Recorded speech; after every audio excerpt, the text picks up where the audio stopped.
I rinforzi, come previsto, sono arrivati. La Regione Veneto ha disposto l'incremento di 534 posti letto in tutte le aziende sanitarie del territorio e presso le aziende ospedaliere di Padova e Verona. L'aveva annunciato già ieri in mattinata il presidente Zaia. I nuovi posti letto sono suddivisi tra le terapie intensive, i reparti di pneumologia e malattie infettive. Un provvedimento necessario per far fronte all'aumento del numero di casi per infezione da Covid-19, un'arma in più per arginare il morbo, in un'ottica di rimodulare anche l'attività delle stesse strutture sanitarie.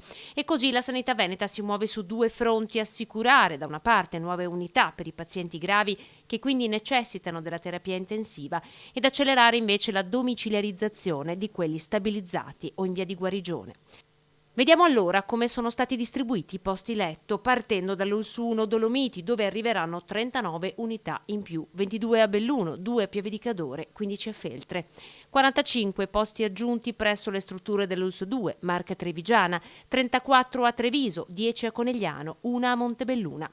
Andiamo nel Veneziano con 47 posti in più per l'ULSS 3 Serenissima, 13 in Forza a Mestre, 11 a Venezia, 4 a Mirano, 9 a Chioggia. ULSS 4 Veneto Orientale, i posti aumentano di 42 unità. Nell'ULSS 5 Polesana saranno 61 in più, 37 a Rovigo, 24 ad Adria. 100 posti in più assegnati all'ULSS 6 Euganea, 6 a Cittadella, 18 a Campo San Piero, 24 a Piove di Sacco, 52 a Schiavonia. 44 i posti in più all'ULSS 7, 28 a Bassano, 16 a Sant'Orso, 12 nuovi posti all'ULSS 8 Berica, 42 invece quelli assegnati all'ULSS 9 Scaligera, 12 a Legnago, 14 a San Bonifacio, 16 a Villafranca.